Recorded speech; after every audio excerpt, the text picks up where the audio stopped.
Pemirsa, Badan Kesatuan Bangsa Politik dan Perlindungan Masyarakat Kesbang Pollinmas Kabupaten Badung melakukan pemantauan dan fasilitasi BIMTEK tentang hukum. Hal ini dilakukan untuk menyikapi keberadaan ormas saat ini yang berkesan negatif di masyarakat karena sejumlah oknum ormas kerap melakukan tindakan premanisme, kriminal, dan narkoba.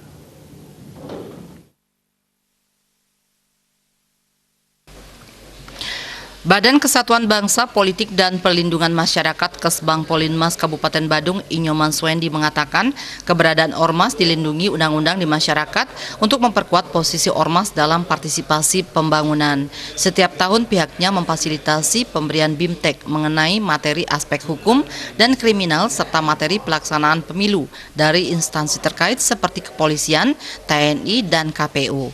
Tujuannya adalah memberikan pemahaman agar ormas tidak menyimpang dari ADART. Selama ini keberadaan ormas berkesan negatif di masyarakat karena melakukan tindakan premanisme, kriminal, dan narkoba yang dilakukan sejumlah oknum sehingga mencoreng citra ormas. Jika ada ormas melakukan kesalahan atau melanggar hukum, selain pembinaan, pihaknya tidak segan-segan mencabut surat keterangan terdaftar di Kesbang Pollinmas Badung.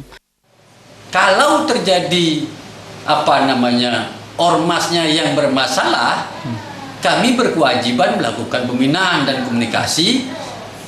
Kalau mungkin kami bisa melakukan pencabutan terhadap keterangan SKT kami gitu. Nah, sampai saat ini kami pantau kegiatan ormas kita masih positif dan yang terkesan bersifat kriminalitas itu adalah sifatnya personal dan sudah dilakukan oleh aparat kepolisian. Kalau bersifat crime itu sudah dilakukan penindakan, kemudian sampai misalnya ingkrah di pengadilan gitu kan. Saya pikir itu hal yang kami perlu sampaikan. Sehingga antara premanisme dan ormas itu adalah dua hal yang berbeda gitu.